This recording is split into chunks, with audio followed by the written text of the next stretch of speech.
Well, good morning, all. The sun is shining today in Defiance as I'm looking out my window. It's a bit cold, 29 degrees right now. It was about 26, I think, when I went running this morning. But it was a good day for a run. Wore my face mask to protect my lungs, but it was good to be out and enjoying the weather. So, the daily devotional for today is entitled Much More, written by John Edgerton. And John uses Psalm 118, verses 17 through 18, the New International Version, for his devotional. I will not die, but live, and will proclaim what the Lord has done. I am chastened severely, but God has not given me over to death. And he writes, April 15th is a special day to me. On April 15th, 2013, the Boston Marathon was being run. It is one of the oldest peaceful international competitions in the world, and it is the best attended sporting event in New England by a wide margin. The church I served at the time, Old South Church, sits a quarter block from the finish line of the Boston Marathon. We would celebrate the marathon every year and do it to the nines.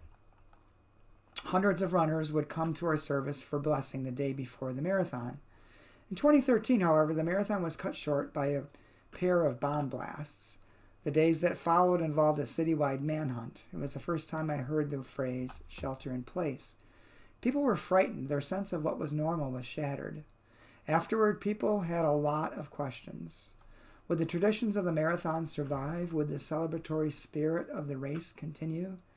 The following year, 2014, we had our answer. The race was never the same.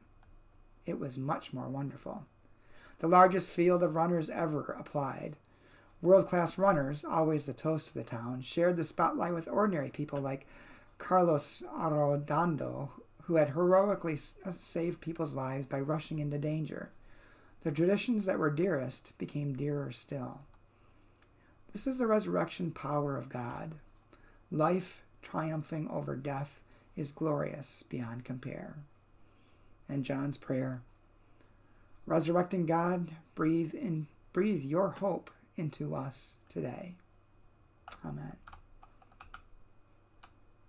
Well, as a runner, I resonate with that, and I remember that year. It was always a dream of mine to run the Boston Marathon, and came close when I was in my 30s, but just didn't quite make the cut. And then when I turned 40, they had back then changed the times, qualifying times, depending on how old you were.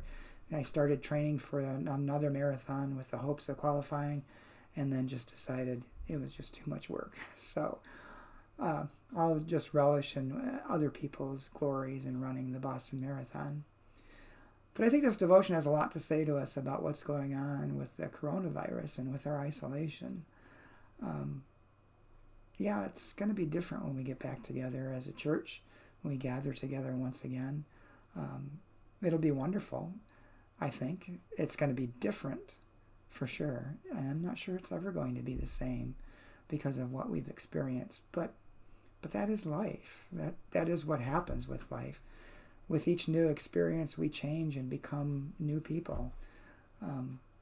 So in a way, every single day we live a resurrection, a chance for a new life, a chance to begin again and continue to live the love of God in Jesus Christ.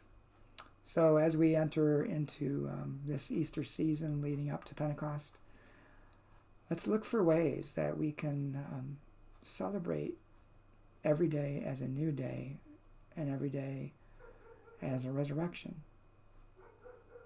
See you tomorrow sometime.